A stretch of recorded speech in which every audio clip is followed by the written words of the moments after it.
Hello बच्चों, कैसे हैं आप।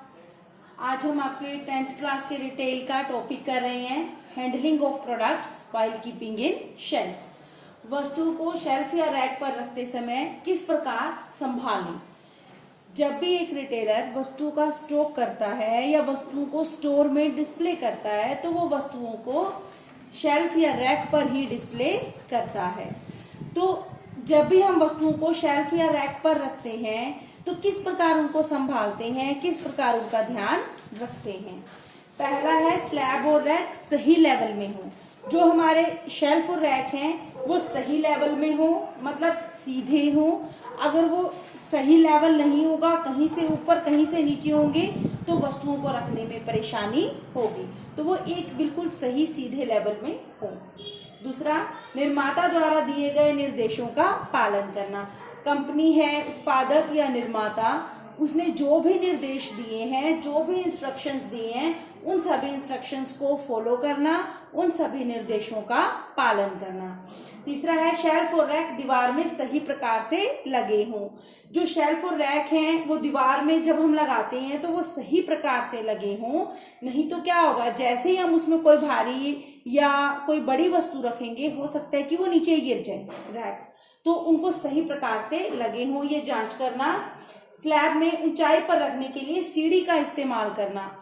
अगर ऊंचे के शेल्फ पर हमें कुछ रखना है तो उसके लिए हमें सीढ़ी का इस्तेमाल करना चाहिए। चेयर और स्टूल के इस्तेमाल करने से क्या होता है कि फिसलने का, गिरने का खतरा अधिक होता है।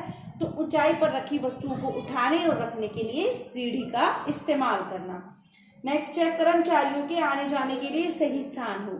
जब दीवार में रैक्स लगाए जाते हैं, आमने सामने की दीवार में रैक हैं, तो बीच में इतना स्थान होना चाहिए कि कर्मचारी आसानी से आ जा सके। आगे है, सुरक्षा उपकरणों का इस्तेमाल करना। रैक में रखते समय सुरक्षा उपकरणों का इस्तेमाल करना चाहिए। जैसे कि कुछ मटेरियल ऐसे होते हैं जिनको उठाने रखते समय कुछ खास सावधानियां रखनी पड़ती हैं, जैसे कि हाथ में ग्लव्स पहनना, सही तरीके के कपड़े, शूज पहनना। तो इन सब सुरक्षा उपकरणों का ध्यान रखना चाहिए। आगे है, भारी वस्तुओं को नीचे रखना। रैक में जो भारी वस्तुएं हैं उनको नीचे के रैक में रखते हैं और हल्की वस्तुओं को ऊपर के रैक में रखा जाता है। नेक्स्ट है, अधिक बिकने वाली वस्तुओं को सामने के रैक में रखना। जिन वस्तुओं की मांग अधिक है, जिनकी जरूरत अधिक पड़ती है, उनको पास ही के ये सामने के शेल्फ पे रखना, जिससे कि उनको बार बार उठाना आसान हो। आगे है, खतरनाक वस्तुओं को ध्यान पूर्वक रखना। जो भी खतरनाक वस्तुएं जैसे कि एसिड है यानी कि तेजाब है या पेस्टिसाइड्स हैं, जो इस तरह की वस्तुएं हैं जो कि हमारी सेहत के लिए खतरनाक हो सकती है, स्प्रे है, तो उनको जो है ध्यान पूर्वक सही तरीके से संभाल कर रखना। आगे है, स्टाफ को ट्रेनिंग देना। जो कर्मचारी स्टॉक का ध्यान रखते हैं, जो कर्मचारी वस्तुओं को रखते हैं, शेल्फ पे सजाते हैं, उनको ट्रेनिंग देना ताकि वो सही प्रकार से वस्तुओं को रख सके, सही प्रकार से वस्तुओं को संभाल सके। नेक्स्ट है, लगातार जांच करते रहना कि किसी प्रकार की लीकेज या टूट फूट ना हो। कई बार क्या होता है कि कोई भी गुड है या कोई भी कंटेनर है तो उसमें रखे रखे क्या होता है, लीकेज या टूट फूट हो जाती है। तो ध्यान रखना, लगातार जांच करते रहना कि उनमें किसी प्रकार की लीकेज ना हो। तापमान का ध्यान रखना। तो जब हम वस्तुओं को शेल्फ पे रखते हैं, जहाँ पे रखते हैं, तो वहाँ टेम्परेचर का, तापमान का ध्यान रखना चाहिए कि जहाँ पर वस्तुओं को रखा जा रहा है वहाँ क्या तापमान है। हर एक वस्तु को रखने का तापमान अलग होता है। जैसे कि फल सब्जियाँ हैं या दवाइयाँ हैं, उन्हें ठंडे तापमान में रखा जाता है। तो तापमान का सही तरीके से ध्यान रखना। आगे है, शेल्फ्स को ओवरलोड नहीं करना।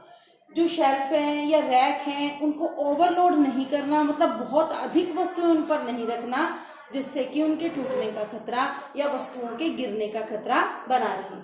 आगे है, एक्सपायरी डेट का ध्यान रखना।